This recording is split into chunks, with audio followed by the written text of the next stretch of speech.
Today's episode of The Michele Show is brought to you by mtgox.com and usgoldcoins.com, 1-800-HOT-COIN, and Meze Grill, mezegrill.com. Hi, and welcome to today's episode of The Michele Show. Today's Thursday, July 28th, and thank you so much for joining me today. We have a very interesting topic for you today.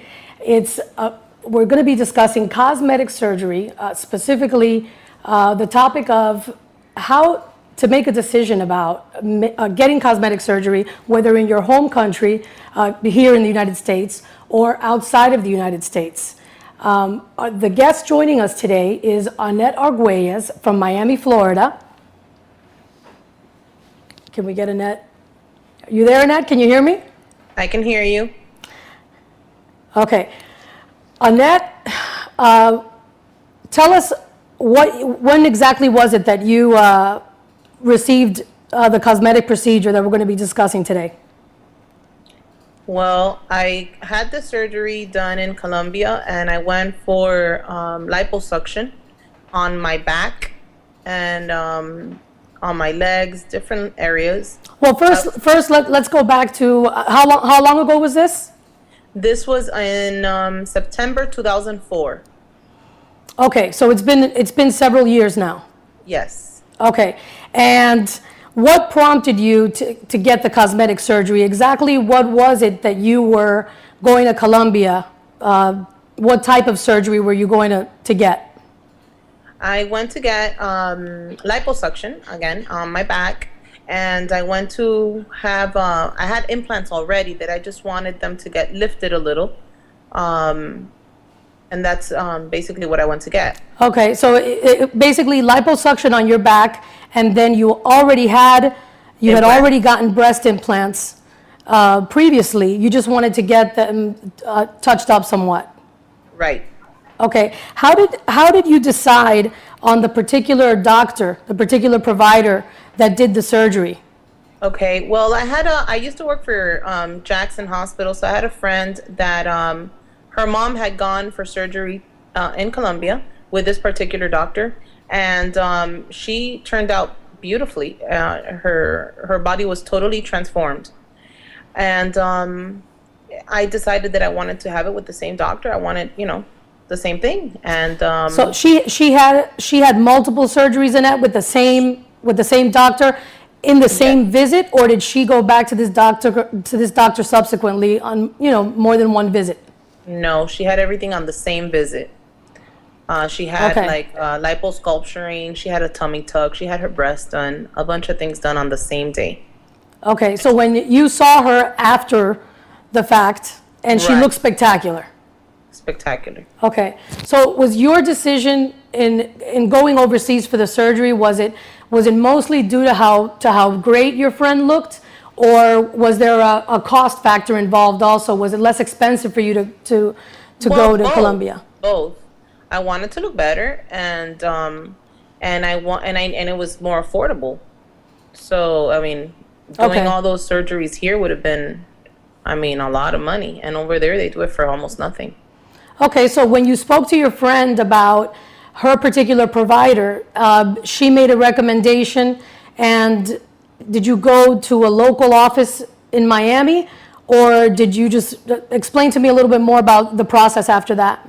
Well, she gave me the phone number, and I contacted them, and I went straight to their office, which was right by my house in Hialeah in Miami, and they didn't though want to take me at the moment because it was too soon. They were leaving they were leaving 2 weeks later or 3 weeks later, and they said it was too short of notice, that I needed to get a clearance before going and the whole thing. And I was like, oh, but I can get a clearance. And explain to me, go back so that the viewers understand exactly what it was that you were doing. This is a medical provider in Colombia that also had offices in Miami. He's a provider in Colombia who has an office in Miami, to recruit people to take them to Colombia to get these surgeries done over there. So when you go to his office in Miami, is it set up like a cosmetic surgery type of place, or is it? How do they? How are they set up exactly in Miami? Okay, they're not set up as anything cosmetic. They're set up to be like a to lose weight or for massages, massage therapy, Okay, so things like it's that. kind of like, it seemed like you were visiting a doctor's office of some kind, or at least a Like medical a center. dermatologist or something. Okay, or a cosmetologist's office, right? Yes, but nothing like a plastic surgery office. Right, they weren't advertising or promoting their services out of that particular location as being a place where you go to receive local cosmetic procedures, right? Right. Okay. And so when you went to that office, what was the process like there? Well, I went finally with my clearance, and they just they took care the what I paid them took care of the fees to go on the the airplane fees, the hotel fees, their fees. It took care of everything. So basically, I just had to show up the day that they told me with my passport, and I was I was all set up to have the surgery over there. Okay, so from the time that you visited them, they scheduled you for what, the following month? No, no, I was scheduled to leave like in 2 or 3 weeks, I believe it was. Yeah, Okay. for the surgery. And September sometime, 2004. okay, so when they required of you some kind of medical clearance, and then you were good to go, and you went ahead and flew. Did you go with a group of people, or did you take anybody from your family? Did you travel alone? No, I traveled alone, and it was with a group that they had already recruited. That they had recruited. These were all people that were going to the same facility to get cosmetic procedures done, correct?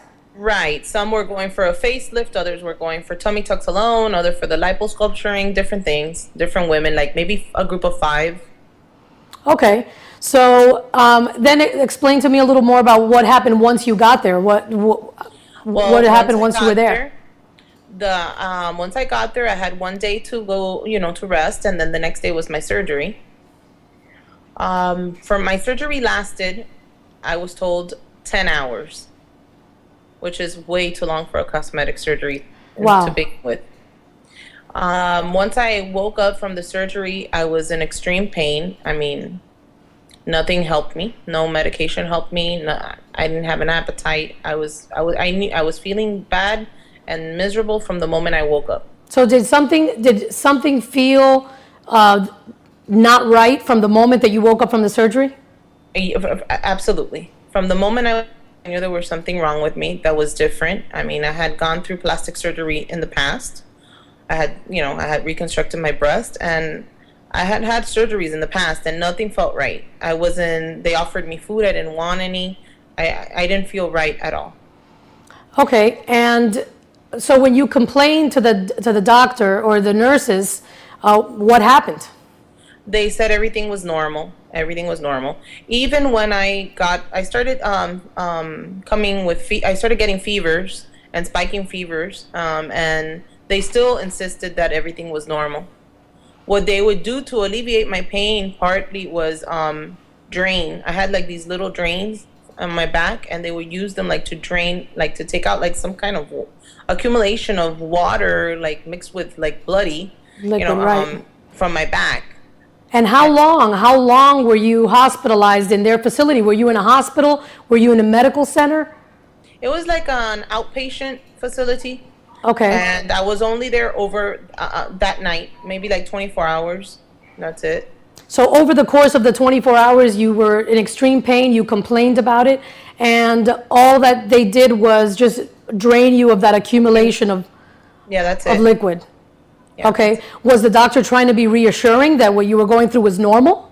Well, yeah, he was trying to be reassuring, but there was a one time that I kind of caught him speaking to. There were 2 doctors, the plastic surgeon and the general medicine doctor. And I kind of saw them at one point when they were doing the draining, that they looked at each other like, this is not doing well, and they mentioned like kind of a diagnosis, like it was like necrotic tissues, like in my back. Right. But at that moment, I didn't know what that was, so I left it alone. But I did realize that something was definitely wrong when I saw them whispering, like like they didn't want me to see what they were saying, their faces. Right. I happened to have looked back and caught them in when they were talking like that.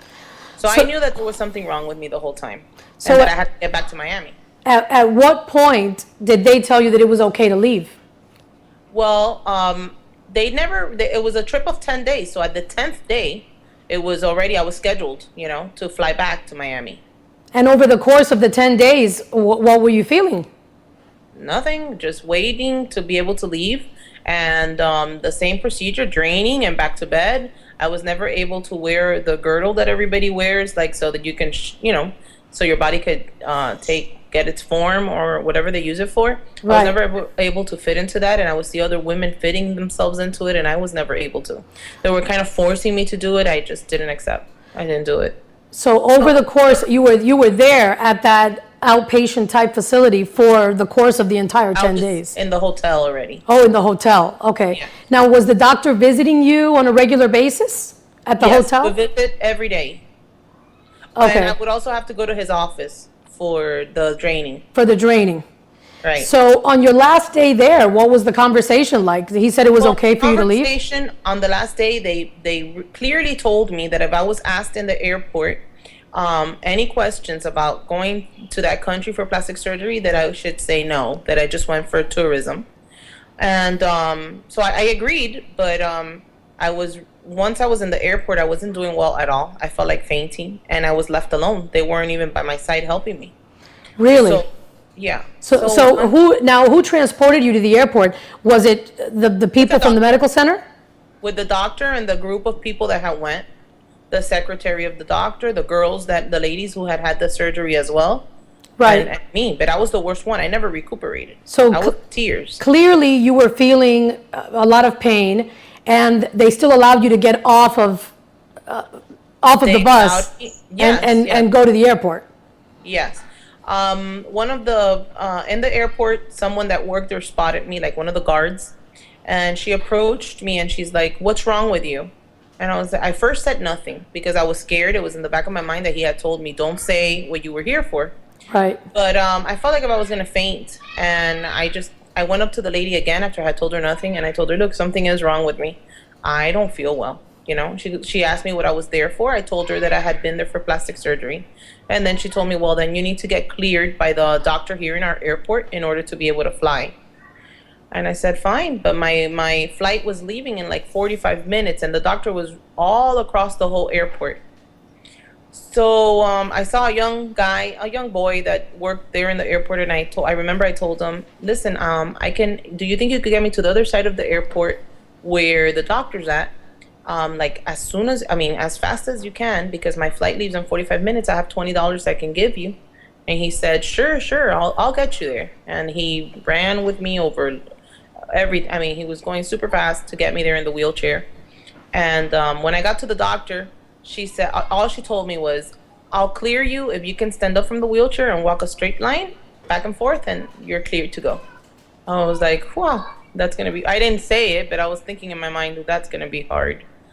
I stood up because I was saying if I stayed there, I wasn't going to live. I knew that. Did it cross your mind to stay and go to a hospital? No, it never crossed my mind to stay. Or were you not, did you not want to do that? Was that not a possibility to you? I felt that if they got me into that situation, they were they were not gonna save me, So I never was gonna stay in any hospital. You wanted to get back. You wanted to get back to the U.S. one way or another. I knew that was the only way I was gonna get better. Okay. So the kid, I did the walk. And I sat back down. I remember crying the whole way back until I got on the airplane and until I got home. And what happened once you got home? What happened? Well, once I got home, I kept spiking fevers, and until I kept waiting because I kept contacting their office to tell them that I kept spiking the fevers, and they kept insisting it was normal. So I visited their office for, again, another drainage. They did another draining to my back. And like I said, I felt a little better when I got back back home, but the fevers would not stop until I just told my husband at the time, "You need to take me to the hospital. Something's definitely wrong." How long were you here before you took that trip to the hospital? It took me 4 days to decide to go to the hospital. Okay. Yeah. So which hospital did you go to? I went to Palmetto. Okay, so locally near your home, you went to the hospital. Right, that was the first hospital I went to. And what was the prognosis there? Well, their prognosis was just to they tried to help me as far as my breasts were they tried to help me, but my back they kept ignoring, and that was where I had the most pain. So at the end, all they said that they needed to intubate me, and that I was not breathing properly, and that I couldn't. My potassium was low. That I wasn't gonna. That I was not functioning properly. That all my labs were pretty messed up. You know. So basically, they wanted to put you on life support. They pretty much, yeah. They just wanted me to be down and intubated. Now, at that point, was the scar? Well, you weren't scarring yet, so what were the injuries looking like? Were you bleeding? Were they purple? Were you bruised? No, my back was black, completely black. Like there was nothing. There was no blood oxygen, no oxygen going through. There was nothing was working back there. I mean, it was completely black. Bruising was not. It wasn't even bruised. It was the color black. Why did it take you 4 days to get to the hospital initially? Well, because it never crossed my mind that I was going to be in that bad shape. You know. You thought it was just taking you a little longer than usual to recuperate. I was trying to think positive, thinking that it was just taking me a little longer until I saw that the fever wasn't going away, and then, I went. I guess I was a little scared. So how long were you at Palmetto Hospital? I was in Palmetto for 10 days. Okay, so basically what they recommended that you do was, since your vitals weren't looking too good, they wanted to intubate you, well, in the form of putting you under almost, right? Right, and I told them no. I was in their ICU unit, and I totally declined their recommendations, and they wanted me to sign all this paperwork. But by this time, I was angry because they, I couldn't believe that I was in the United States and there was nothing else that they can do. That all their solution was just to intubate me and just medicate me for pain, and that was it. Leave it alone. And so I was angry by this time, and I didn't sign anything, and I just told them not to touch me, that I was leaving them. Do you feel that you got some resistance from the hospital because they knew that you had received a cosmetic procedure overseas? For sure. And we're living in a country where people file lawsuits every day for different things. Do you think that the hospital felt like you were a liability just walking in the door? Yeah, not maybe the doctors, the plastic surgeons that work for the hospital, at least in Palmetto, they didn't want their name anywhere. They didn't want to touch me because I could be confused, and maybe in the future, if I try to sue them, maybe the injury that I'm suing them for is not his responsibility, but Colombia's responsibility, which it's been seen before. Right. So a lot of doctors weren't being nice to me when I was there. Unlike when I went to Jackson, everybody was super helpful. Well, talk to me about your transition to Jackson. Did you leave Palmetto on your own free will? Did they let you go? Tell me a little bit more about that. Well, at first I told them if they can get me a transfer to Jackson. They told me they had no beds. Then I told them that I'll pay for an ambulance to transport me to do the transfer, and that I would wait till there was a bed available, but that I didn't want to be there. They were not helpful at all. I had to transport myself and to Jackson. So you basically left Palmetto out of your own free will, and somebody drove you, right? Right, my ex drove you to Jackson. So what happened once you got to Jackson? Well, being that I used to work there, I kind of knew how the setup was. So I told my ex-husband, when we walk in, you're not going to look at anybody. We're just going to keep on walking straight to the nurse's station, and I'll do all the talking, So when I got there, they had given me a copy of my labs. I went straight to the nurse's station, and I told them, listen, here are a copy of my labs. I just left the ICU department at Palmetto Hospital, and I need for you to call Dr. Byers or call whatever surgeon you have here because I'm dying. I remember I told them just like that. And they just told me to lie down and that they would get them for me. And Dr. Byers, which was a doctor that I knew for many years and was a friend of mine, she came to the rescue. And I was in surgery. After I walked in, I was in surgery maybe half an hour after. Okay, That's so you, when- so you went immediately to surgery. Yeah. I had already tried to contact her on my way over there. So she knew I was going. Okay, and so how long were you in surgery there? I don't remember how long I was in surgery, but it was a while. They were trying to take out everything that was necrotic. So they didn't get, before you went into surgery, did they give you a prognosis? Did they tell you what you had? No, she knew it was gangrene. What it was, they diagnosed it as to be gangrene, and they knew they had to move on it because it spread fast. It's a bacteria that spreads really fast, and that's what she did. When she cut and opened, she said that she didn't know whether to close me back up or to continue because she had never seen or smelled anything like that. Wow. But she did it. She continued the surgery because I was young, and just to give it a chance. And you had gangrene on your back as well as your breasts? Yes, all over. Everywhere that they stuck the liposuctioning thing, Right. everywhere I had the infection. Everywhere that there was a little spot of that of what they used to do liposuction, Right. everywhere there that they used that machine on had infection, had gangrene. So basically, the infection came from, and you tell me if I'm wrong, but the infection came from the doctors in Colombia having used medical instruments that were not sterilized. Right. They didn't disinfect them. Right. So something as simple as that created this Right. very serious problem. Right. And I think I could have caught anything that the person before me had. I mean, they really messed up. So when you were in surgery at Jackson, that surgery took a number of hours because they had to remove Yes.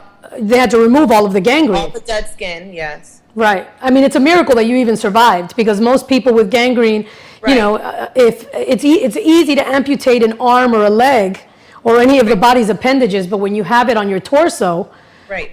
it's very, very dangerous. Very dangerous. They had to go in about 12 times before getting all of the bacteria out, all of the infection out. It got to the point that you can see my spinal cord in my back clearly. Unbelievable. So, how many surgeries did you have It was after here that? in Jackson. It was about 12 surgeries. Was it immediately after? Over 5 weeks or 6 weeks. Over 5 weeks. I was in ICU all that time. Unbelievable. Now, so tell me about your hospital stay. How long were you there? I was there almost 5 months. My hospital stay at the beginning was awful. I mean, I would wake up and be angry that I was still alive because I couldn't tolerate the pain. I didn't want them to help me. I just wanted to die because the pain was unbearable. I couldn't tolerate it. They were giving me morphine for pain, but morphine was not helping me. Until finally one day I just told them, is there anything else you can give me besides morphine? And they finally gave me Dilaudid, which is a very highly addictive narcotic. But let me tell you, thanks to that medication, I was able to, it helped me fight back. It helped me want to live and want to help myself, because before I just couldn't tolerate the pain. That kind of alleviated. That was the only thing that was able to help me. How is it with such major injuries to your, to the front of your body and to the back of your body? How is it that you were able to lay down even? Well, it's very uncomfortable. I still to today, I feel like if I'm carrying like a heavy vest in my back, it doesn't feel like, even to bend, like to get something that falls on the floor, bending over hurts. It hurts my back. Like when I'm sleeping, if I'm gonna go to move from side to side, or lie on my stomach, every movement that I'm gonna do, I have to sit up and then go to the side, or sit up and lie on on my stomach. Whatever I'm gonna do, I have to always sit up so my back won't hurt as much. Wow. Let's take one moment to thank our sponsors. I'll be right back with you in a moment, Annette. Our first sponsor is MTGOX, MountGox.com. They offer online exchange services for Bitcoins. They now take the euro, the British pound, the Australian dollar, and coming soon any day now is the Canadian dollar as well. Our second sponsor is usgoldcoins.com, our trusted advisor for investments in rare gold and silver coins. They can be reached at 1-800-HOT-COIN. Andy takes the mystery out of buying silver and gold by holding your hands.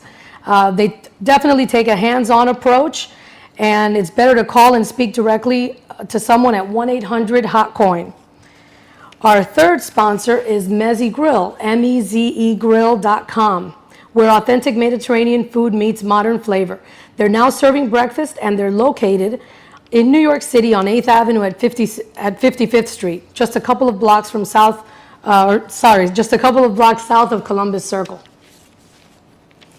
Okay, now, so you were in the hospital for 5 months almost, correct? Yeah. Okay, so, I mean, during that time, since the injuries to your back were so severe, I mean, were they wrapping up your injuries and then you would basically to sleep? Right. I mean, how would you sleep? Would you lay on your back to sleep? They ordered a special bed for me. It was a special bed, and they wrapped my back. I don't remember what they would call it, but they would do wraps that some were humid, and I would have to lie down on this special bed, and that's it. They would do. I would have to go to hyperbarics therapy, also to help me cure faster. And during the course of that time that you were in the hospital, I mean, your injuries were so severe. I can't imagine that you could really take the time. But did you try to contact the medical provider in Colombia that where you got this procedure done? Oh yeah, I tried contacting them, and they said it was not their fault. That they tried to blame it on the doctors here. So they anymore. So they just didn't want to hear it. Right. No, they offered for me to go back and that they'll pay for all the skin grafts that I would need. That they would they would pay for certain things, but I mean, at that point, I can't even imagine. At that point, being in that condition in the hospital, under any circumstances, I can't imagine anybody would want to go back. No. I'm saying that was not an option. That's not an option. I couldn't talk to them again after that. Now, did you ever investigate as to any legal recourse in that country? I mean, is that even an option? No, I just contacted attorneys here to see if I was able to do anything. I took pictures of my back, like when I was in the hospital at that moment, when it was just like the skin, the bare skin, and I sent these attorneys, like 2 or 3 attorneys, pictures to see if they can help me, but they were not able to help me. And I'm assuming you gave them the information to the local office that you had been to, correct? Yes, I had. And did they try to pursue contacting them in any way? They didn't know. When anybody tried to call them about me, they would just deny that they knew me, that they ever met me, that I ever went to Colombia for surgery. Just denied the whole thing.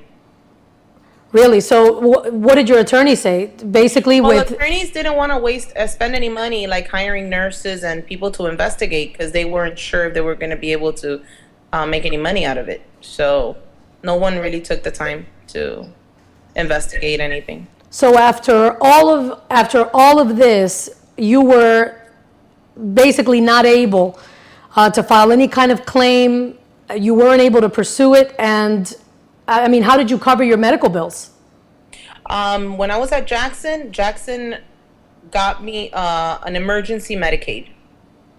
So the Medicaid paid for half of my bills, or more than half of my bills. The rest of the bills I still paid.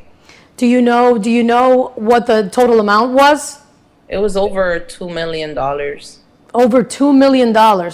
Yeah, just the hyperbarics. I had 165, I think, therapies of hyperbarics, and hyperbarics each day was 1,000. Explain a little bit to the audience exactly what the hyperbaric chamber does. Well, the hyperbaric chamber is it looks sort of like a submarine. Not many hospitals have this. Jackson Memorial has it. It looks like kind of like a submarine. It's made of iron. You go in, and what it does is you could only use the hyperbaric chamber if you have an open wound.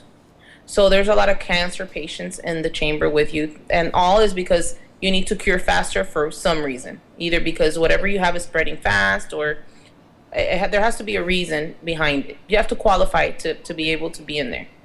So basically, what they do is they close you up in there, and then they put like kind of like a helmet, like kind of like an astronaut kind of thing, over your head, and it starts getting pressure when you're in there. Like if somebody's diving, let's say like 50 feet. So that starts to get pressure. You have to like blow out so that your ears don't, you have to hear your ears popping. And after it reaches a certain amount of pressure, it starts blowing out 100% oxygen. And you have to be in there about 3 to 4 hours. And that's what helped me cure faster. I was supposed to be hospitalized for about a year, and I was hospitalized for even less than the amount. I was hospitalized for 5 months. So the hyperbaric chamber creates like a very sterile environment. Yes, definitely. And how long are you in there for each treatment? For 3 hours, 4 hours. I don't remember, it was 3 or 4 hours, but it's a while. So each time you have to be in there 3 to 4 hours? Yes, they medicate it. They even could go in there and medicate you when you need your pain medicine, when you need any medicine. They can go in there and medicate you. So you just have to lie in there very still?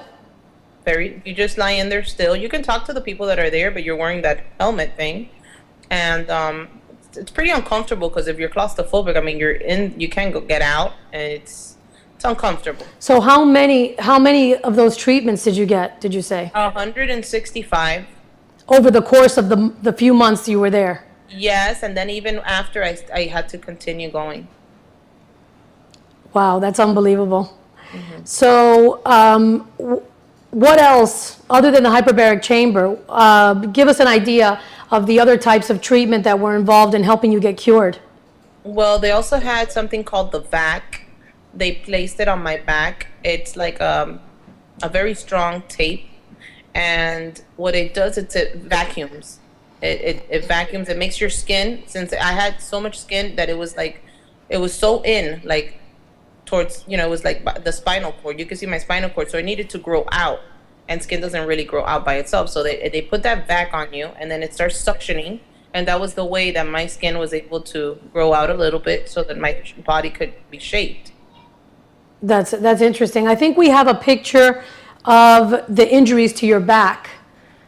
Let's take a look at that for a moment. Is it on? Okay.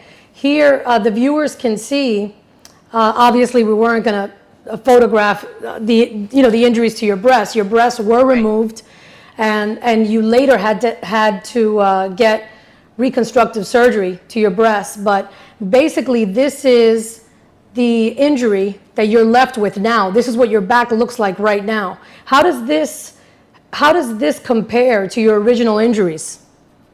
Oh no, my original injuries were my entire back. That's just a little part of my back. The injuries before was my entire back.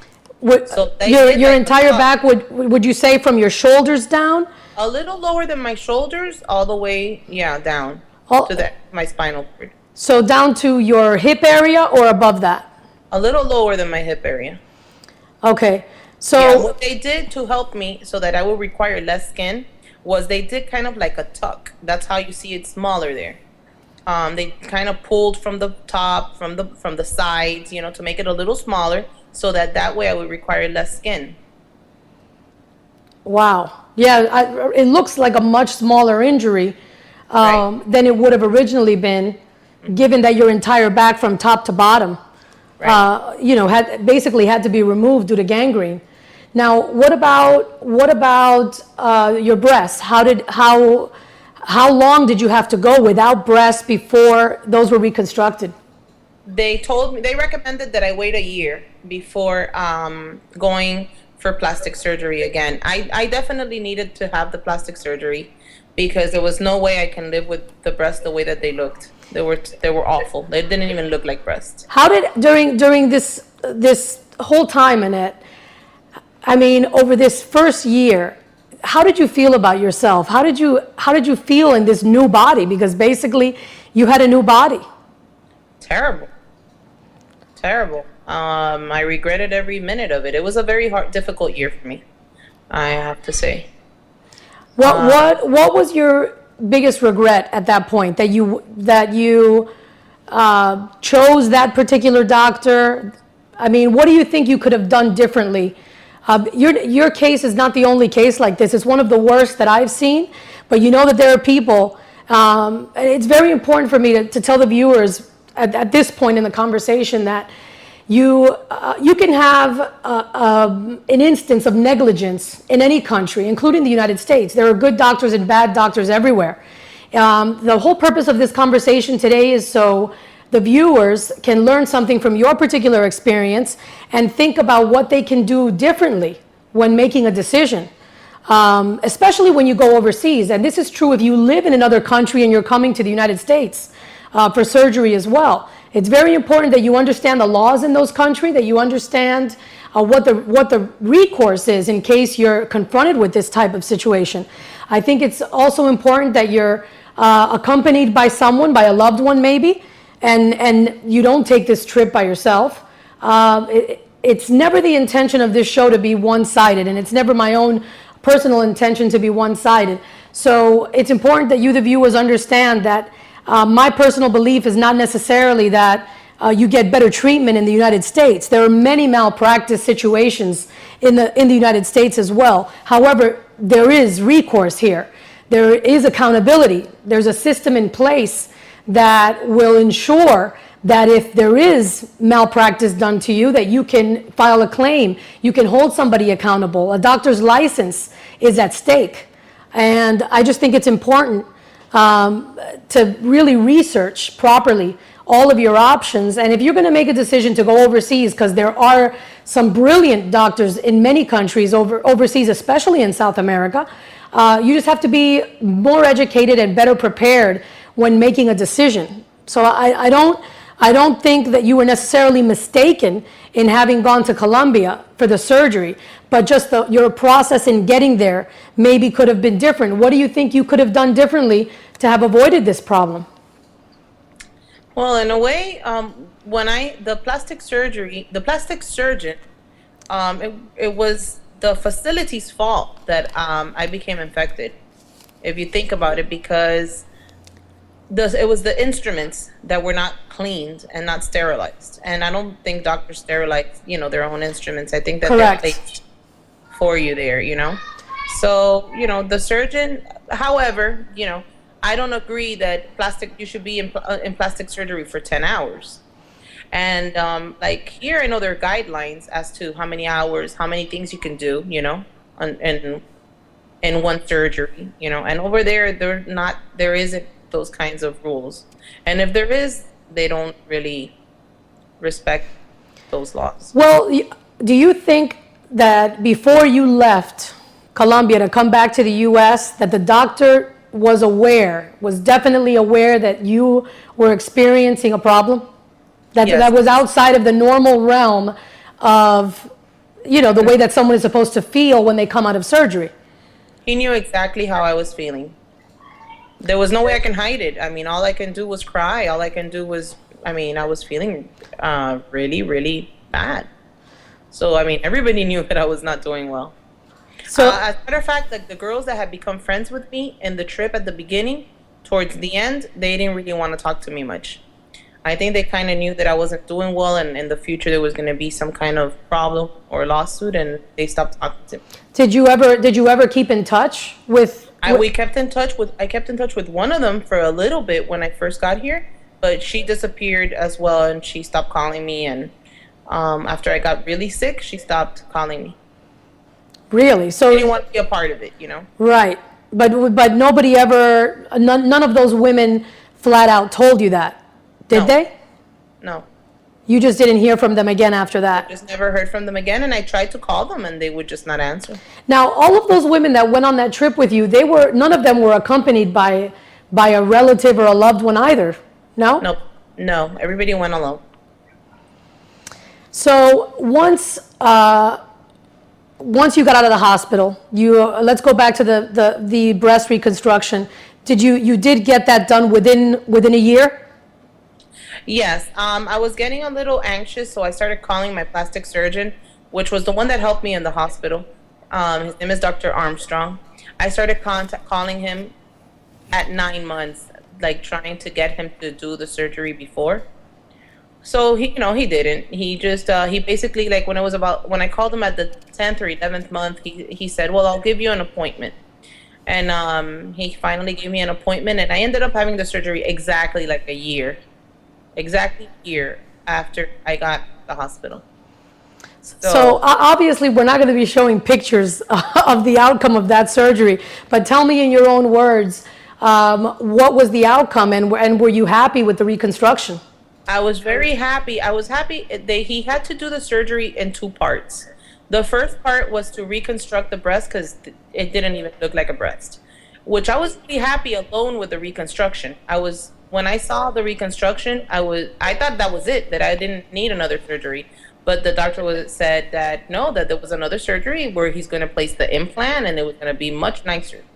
And he was right. I mean, I went for the second surgery. It was just placing the implant. And yeah, I have to say, I mean, you can tell that my breasts went through something because they don't look perfect, but I'm happy. I'm very happy with the outcome. We have a few comments in the chat room from viewers that are watching you live right now. Obviously, we're not going to show pictures of the breast reconstruction, but can you stand up just so that the viewers can see what you look like, with clothes on?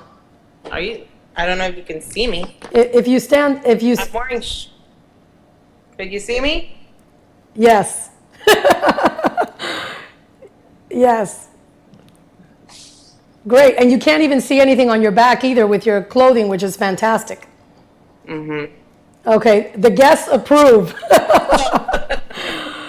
in the chat, they're saying that you look great. Thank you. Thank you. Okay, now let's talk about a little bit about your personal life at the time. Were you in a relationship when you went to Colombia initially for the surgery? I was, yes. And was he supportive during this entire process? I can't even imagine what it's like for a significant other to have to endure everything that came afterwards. He was very supportive. I was the one that was kicking him out of the hospital all the time, telling him to find another wife or because I didn't think I was ever gonna be better. I thought that I was not gonna ever get better or look normal, and he was very supportive. Now, what has the process been like over the last few years in your self-image, in your body image? How do you feel about yourself now? Well, I feel fine. I mean, I do have a little bit of a complex, like when it deals with. I haven't had too many relationships after, because it's a little hard for me. I don't know when to tell the person that I have this scar in my back. Some people don't like it. Some people don't mind it at all. But I've gotten a little better about it. I mean, have you had an experience where? Yes. You know what I'm going to say, right? That's probably why. Yeah, I had an experience where I started to date someone, and we went to the beach together. I had already told him about my back, so I thought I'm in the clear. I'm good. He could deal with it. Everything's good. And when we went to the beach, he saw my back, and I did notice he wasn't very talkative. And later on, we spoke on the phone, and he told me, you had told me about your back, but I didn't know it was so bad. I mean, really, I cannot deal with something like that. And I was like, wow. I used to think about those things like when I was in the hospital, but I never really saw it happening to me, Wow. So you have to appreciate that he was honest about it at least, because a lot of guys would have just never called you again, and you're left wondering, what happened. No, I did appreciate it. So from that moment on, do you feel like you need to be more graphic or actually show somebody the scar and just get it out of the way at the beginning when you first meet them? I try to not show, I don't try to show them. I try to warn them, like tell them that I do have this huge scar, because I feel that there's people that it does bother. There's people that it doesn't bother at all, that they see it differently. Which I mean, the scar has nothing to do with the way that I am, obviously. I mean, it's just Of course, it doesn't define you as a person. right. So, but I do kind of I like to tell them, because if there are people that cannot deal with it, they should know, it should be fair, and they should know. And, And what about other relationships? What about, I mean, you spent a lot of time in the hospital. Did your friends come and visit? Did you feel that your loved ones and your family were supportive? Did some things change? I mean, were there people that just disappeared from your life?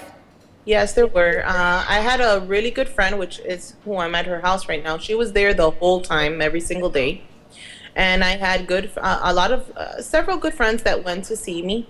However, I didn't have support from my family, just because my mom was actually sick herself at that time. She was very critical. And she actually passed away the year right after that I got out of the hospital. And my dad would go to see me every once in a while, not as much as I would have liked, but there were people that went to see me. But again, I was mostly alone during the day. At night, I would have two visitors who were always there, which was my ex-husband and my friend Annie. So you say your ex-husband, the relationship that you were in, I'm assuming based on what you just said that relationship did not last. No. And the time that I was in the hospital, I guess being there so many months, he kind of cheated. He kind of cheated? That's another topic, Michelle. That's a whole other topic. But did you stay in the relationship until after you? Yes, I did. I stayed in the relationship till after, and then after I found out, I still stayed in the relationship for 2 more years after. Okay, so you were together for a couple of years after that. Yeah. And so now in these last couple of years, where your scar is definitely, it's still a major scar, but it's a lot better than it used to be.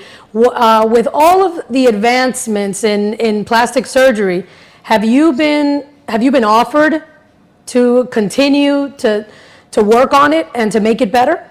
Yeah, they've offered to do it for free at Jackson, as a matter of fact. But I decided that I wasn't gonna do that. That I'm just gonna leave it there. It doesn't really, it's who it's part of me right now, and I'm not gonna get rid of it. I said that if I would ever have surgery again, it was gonna be something that I needed, not something for cosmetic purposes. Yeah, that's very admirable, because I don't know a lot of people that would be willing to live with a major scar like that and not have a vanity, kick in and really make you wanna fix it or make it better.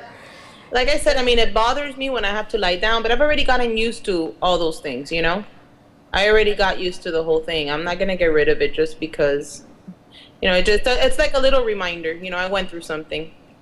Doesn't. And listen, it definitely made you a stronger person.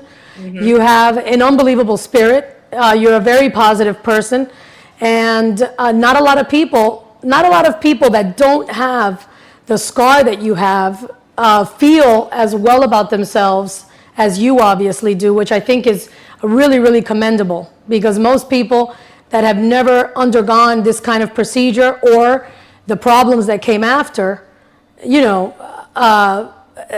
they still live with a complex about insignificant things about their body. So the fact that you've been able to overcome this and move forward, and you have less of a problem with it than the people that look at you, right. I think is really an unbelievable thing. So do you wear a one piece or a bikini to the beach? Bikini. Good for you. That's fantastic. Do people, has anybody asked you? Did anybody come up to you and ask you? Some people look, and no, nobody has asked me. Some people are very discreet about looking, and some people just look and stare, and others don't even care. You get all these kinds of reactions out there, I go to the beach a lot, so I know.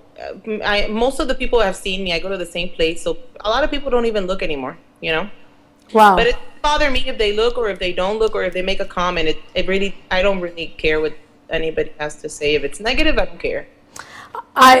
This particular topic has many layers. There's one thing that I want to talk about that I think is very important. You and I had a conversation prior to the show about the many layers of this topic. And at one point you mentioned about your struggle with the painkillers. Tell the audience a little bit about that. It was horrible. I was addicted to the Dilaudid and to a lot of medications like to sleep that I was taking, I mean, for 5 months every 4 to 6 hours. So it was not, I got addicted to them because I needed it to basically to survive, to be in there. When I got out, I was stuck. I was very addicted to Dilaudid, which I remember I spent the 31st of December that year in the hospital saying that I was in major pain, which I really wasn't in major pain, only because I wanted them to put it, in my vein. That's all I wanted. When the doctor got there to see me and they told me, "Where's the pain?" I didn't know what they were talking about because all I wanted was the medication. 1 second. It's okay. Sorry. It's okay. And so they gave me the medication. It was all the addiction. I was having withdrawals. I was practically to the point that I was pulling my hairs out, scraping my face. I was going crazy. They had to refer me to pain management, and they started giving me the medication but weaning me off of it. And that's how I was able to stop taking it. How long were you taking pain medication before you got off? Hospital, I was taking it for like maybe 3 more months. So you got out of the hospital 5 months after the initial admission. So Correct. Once you got out, you spent a couple of months on the pain medication. Right. So you were very lucky that you were able to get off of the medication that quickly. Some people, it's a very difficult addiction to overcome. It is horrible. I then understood. Let me tell you, I understood people that are addicted to different things. I just understood what being an addict was like, and it was awful. What are the withdrawals like? The withdrawals were like I couldn't sleep at all. I couldn't sleep. I was just anxious, very anxious. You start doing different things like biting my mouth or scraping my face like with my hands, trying to pull my hairs out. I mean, literally trying to pull your own hair out. So do you feel it's like an overwhelming sense of anxiety? Yes, overwhelming. It's uncontrollable. It's bad. So how did they get you off of that? They started. They kept giving it to me, but just the same dose, just less pills. So and then my ex-husband would give it to me. He was the one that would medicate me. So he would give me exactly the dose that I'm supposed to take. So, it was half before bedtime or half in the morning, whatever it was recommended. He would do it exactly. That if I would have had it in my possession, I would have probably downed the whole bottle. But he was giving medicine to me according to what the doctor's recommendations were. And that's how I was able to get weaved off of them, because giving it to me like that, little by little, and cutting the pill smaller and smaller each day, I would take the same dose for maybe 2 or 3 days. Then they would lower the dose, for more, 2 or 3 more days. And that's how I was able to stop taking it completely. Wow, but thank God you did, and very quickly, relatively quickly. Pretty quick. It's supposed to, I had very good nurses and people that would come to talk to me to give me their own feedback. They used to think about that medication, the addiction, and the whole thing. And one lady told me, you need to come off of that medicine because I've seen people that have their lives destroyed because of it. Their marriages have been destroyed. Their kids' lives have been destroyed just because of that addiction. So you need to get rid of it. So I knew I had to, but it was really hard. So I had to, and I had come out of the hospital and I was saying to myself, now I have to deal with it. This is awful. I thought I was done, and then I had to deal with this whole addiction problem. Now, do you think that that's part of the reason why you don't want to undergo another surgery? Repeat that? Is that part of the reason why you don't want to undergo another cosmetic surgery? No, it isn't part of the reason. I don't want to undergo the surgery just because I'm okay living the way that I live. I'm okay with myself. No. That's fantastic. I thought that maybe having to undergo another surgery, you would have to be on some kind of pain medication, and that there might be a fear associated with that. But you definitely gave me the better answer. You know, a lot of people go an entire lifetime and don't ever get to a point where they feel 100% happy with themselves and feel comfortable in their own skin. So I think the fact that you've overcome all of this, you've survived an injury, because I think it's a miracle that you even survived this entire ordeal. The fact that you can come out of this and feel this way about yourself is really a magnificent thing. It would have been better if you would have felt that way years ago. You know, that's one of the lessons here. I mean, what do you recommend to the viewers watching that are in because this is a very common thing. I know many people that have gone overseas or even within our country that have undergone cosmetic surgery. I mean, what is the best advice you can give to someone looking to get a procedure done? I think it's just better to be safe than sorry. And it's better, like you mentioned earlier, to do your own research. And when you go to a surgeon, you know for sure that they're, have a valid license. I didn't make any of these researches, so it would have been good if I would have. I did them after what happened. And then, yes, they have their licenses, but they were not doing things properly. I think it's better to be safe than sorry, but pay more now than later, That's what I recommend. Definitely. Well, and I want to add to that, you should definitely consider, again, going accompanied by someone that you trust, so that if you're not able to make a decision on your own, somebody can make it on your behalf that really has your best interest at heart. Maybe getting, in your particular case, you had a friend that had been there recently. You had a friend that had been there recently, and that was your testimonial, so to speak, in helping you choose this particular doctor. I think that it would be a good idea for other people to consider getting multiple references from the doctor. If you visit a doctor and you want to receive a procedure by them, have them give you a list of references, people that you can call and ask about the experience. The experience isn't just about the surgery, it's also about their nurses, it's about how they take care of you from that moment on, once you're out of the surgery, no? So, there's definitely, in every country, there has to be legalities that go with these types of claims. You should definitely figure out in the particular country that you're visiting what measures you can take if you're the victim of a malpractice. Annette, I want to thank you for being with us today. For our Spanish-speaking viewers, we're going to be on in about 30 minutes, hopefully, with the Spanish version of the program. I'm really proud of you. I think you've come out of this like a Wonder Woman. And if anybody has any questions for Annette or any comments, you can email me at michele@onlyonetv.com. Thank you so much for joining us today. And see us again next week on Tuesday for the next episode of The Michele Show. Bye.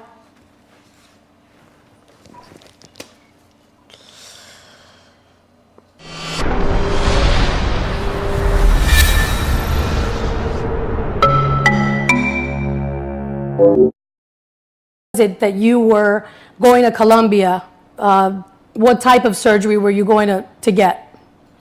I went to get liposuction again on my back, and I went to have I had implants already that I just wanted them to get lifted a little, and that's basically what I went to get. Okay, so basically liposuction on your back, and then you had already gotten breast implants previously. You just wanted to get them touched up somewhat.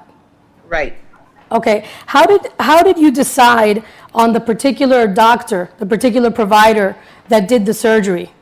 Okay. Well, I used to work for Jackson Hospital, so I had a friend that her mom had gone for surgery in Colombia with this particular doctor, and she turned out beautifully. Her body was totally transformed.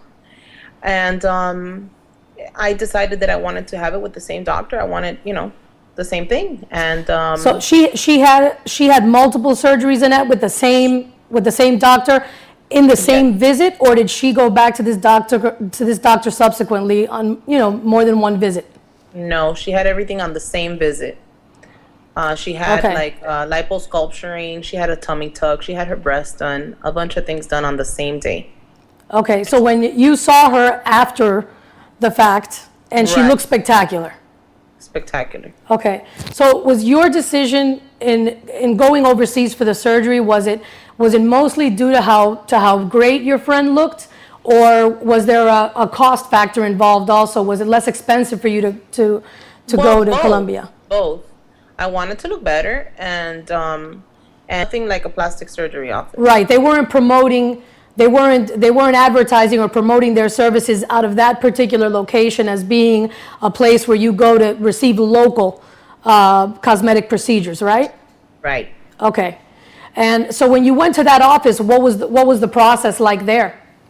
Well, I went finally with my clearance, and they took care the what I paid them took care of the fees to go on the airplane fees, the hotel fees, their fees. It took care of everything.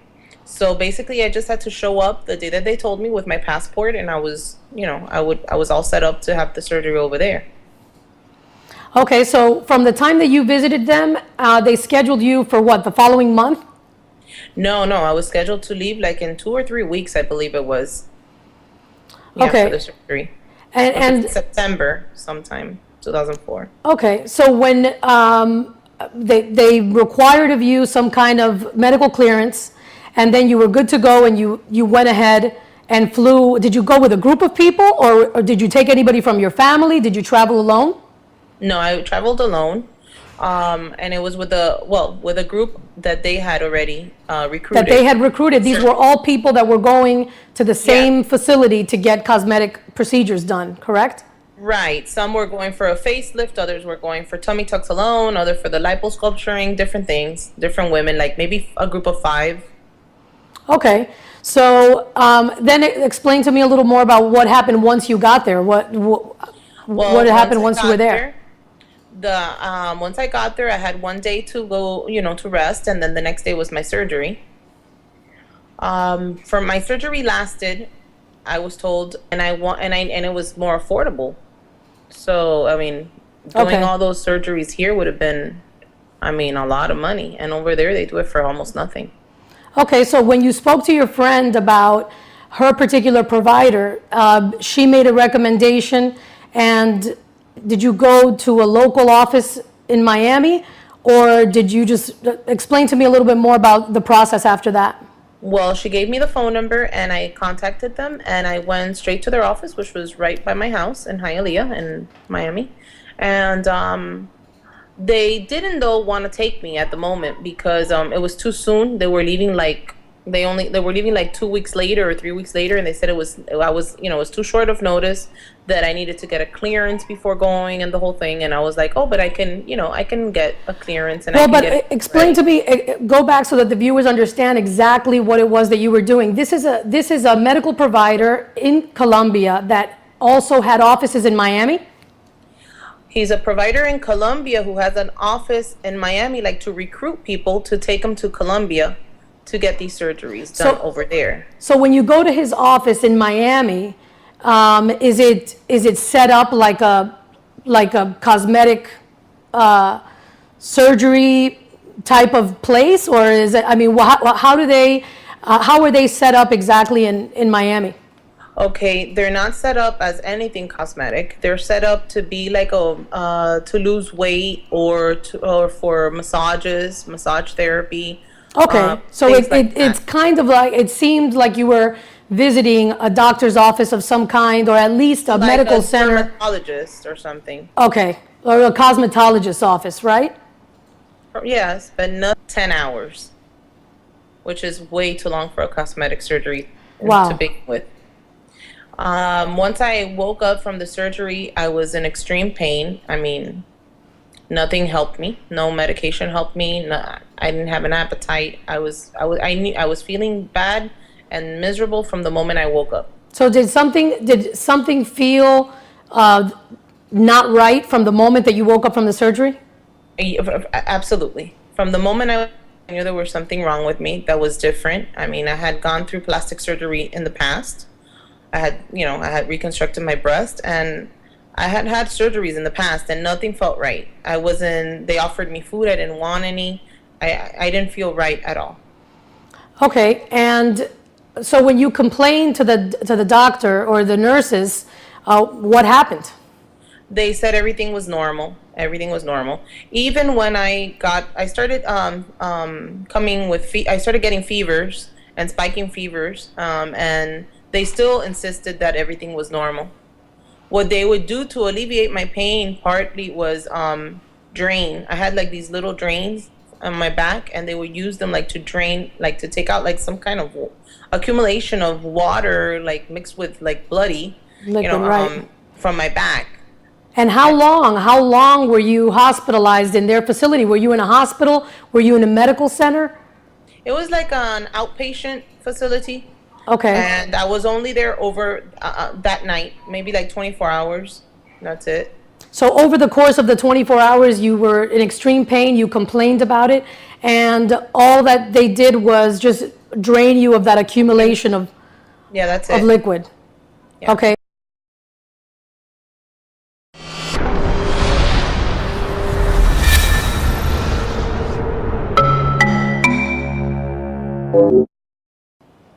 Today's episode of The Michele Show is brought to you by mtgox.com and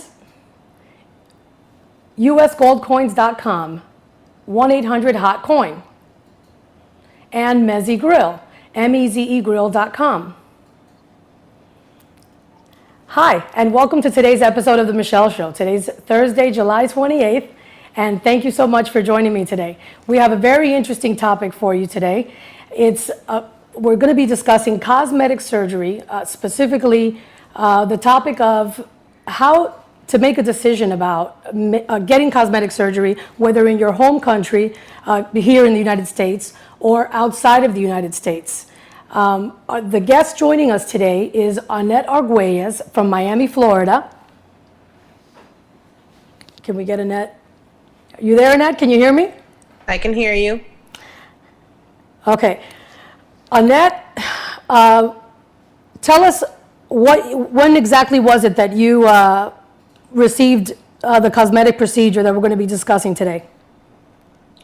Well, I had the surgery done in Colombia, and I went for liposuction on my back and on my legs, different areas. Well, first let's go back to how long ago was this?